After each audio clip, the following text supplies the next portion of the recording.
محبت میں ہمیں پتہ ہے عادت ہو گئی ہوئی ہے. ہم انسان ہے نا، ہم کبھی وہ کہتے ہیں نا کہ اللہ کے حق کبھی خامند کو دے دیتے ہیں، کبھی ماں باپ کو دے دیتے ہیں، کبھی اولاد کو دے دیتے ہیں. ہمیں عادت ہے کہ محبت کو بند نہیں باندھتے ہیں. محبت وہ کہتے ہیں نا کہ تم مسلمان مومن ہی نہیں ہو سکتے جب تک تم اللہ سبحانہ تعالیٰ اور رسول اللہ صلی اللہ علیہ وسلم سے ہر رشتے سے زیادہ محبت نہ کرو.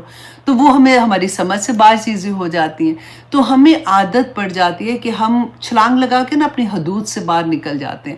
اور محبت میں ہم سوچتے ہیں تو کیا ہم کیا غلط کر رہے ہیں. تو ایسا ہی یہ تھاٹ جب آتی ہے نا، پھر بندہ بڑا تو پچھلی قوموں کے قصے جو رسول اللہ صلی اللہ علیہ وسلم نے ہمیں سنائے تھے، جو قرآن میں تھے، وہ اسی طرح سے تھا. وہ غلوف ہی تھا.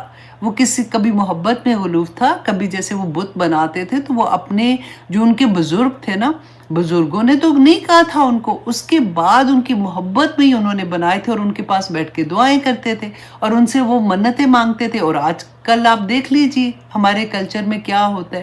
ناٹ ایوری ون، لیکن آپ زیادہ تر آپ دیکھیں، اور پھر اگر آپ ان کو کچھ سمجھائیں گے تو گلا کاٹنے تک آ جائیں گے کہ کیسے تم نے مجھے اتنی بڑی بات کہہ دی ہے. تو اللہ سبحانہ تعالیٰ ہمیں سب کو توفیق عطا کرے کہ ہم جس جگہ پہ اللہ سبحانہ تعالیٰ نے ہمیں جس چیز کو رکھنے کی کہا ہے ہم وہاں پہ رکھ سکیں انشاءاللہ. اچھا جی، اب دوسری بات کہ آپ نے کبھی یہ سوچا ہے کہ فرشتے میرے اوپر آپ کے اوپر درود بھیجتے ہیں؟ اپنے اپنے نام کے ساتھ ذرا سوچیں. اتنی بڑی بات لگتی ہے کہ کیا فرشتے میرے اوپر درود بھیجیں گے؟ کیسے؟ کیونکہ ہم تو رسول اللہ صلی اللہ علیہ وسلم پہ درود بھیجتے ہیں تو اتنی بگ ڈیل ہوتی ہے کہ ہم بیٹھے اور رسول اللہ پہ درود بھیج رہے ہیں، پیش کیا جا رہا ہے، اور اتنی خوشی ہوتی ہے جس کی کوئی حد نہیں. اور اسپیشلی جب ہم نماز میں جو پڑھتے ہیں اللہم صلی علی محمد وعلی آل محمد، تو اگر وہ والا درود ہم پڑھتے ہیں کیونکہ اس میں تھوڑا ٹائم لگتا ہے، تو وہ تو 100 ٹائم بھی پڑھ لے تو اتنی بگ ڈیل لگتی ہے کہ الحمدللہ میں نے 100 ٹائم یہ درود پڑھ لیا. تو آپ دیکھیں فرشتے ہمارے اوپر درود بھیجتے ہیں. کیسے بھیجتے ہیں؟ مسند احمد کی حدیث ہے 15768. حضرت عامر بن ربیعہ رضی اللہ عنہ سے مروی ہے کہ ایک مرتبہ رسول اللہ صلی اللہ علیہ وسلم دوران خطبہ انہوں نے فرمایا، جو شخص مجھ پر درود پڑھے تو جب تک وہ مجھ پر درود پڑھتا رہے گا فرشتے اس پر درود پڑھتے رہیں گے. سبحان اللہ. دیکھیں جب ہم درود پڑھتے ہیں، آپ امیجن کر کے آپ پڑھیے کہ ایک تو وہ درود ہمارا رسول اللہ کے سامنے پیش ہو رہا ہے، دوسرا وہاں سے جواب آ رہا ہے، تیسرا فرشتے میرے اوپر درود بھیج رہے ہیں. درود کیا ہوتا ہے؟ رحمتیں بھیجتے ہیں، برکتیں بھیجتے ہیں. اللہ سبحانہ تعالیٰ قبول کرے. اچھا جی، اب رسول اللہ صلی اللہ علیہ وسلم نے خطبے میں کیا فرمایا؟ اب انسان کی مرضی ہے کہ وہ کم پڑھے یا زیادہ پڑھے. تو اب آپ پہ ہے کہ آپ کتنا چاہتے ہیں کہ آپ پہ فرشتے درود پڑھیں، اتنا ہی آپ نے پڑھنا ہے.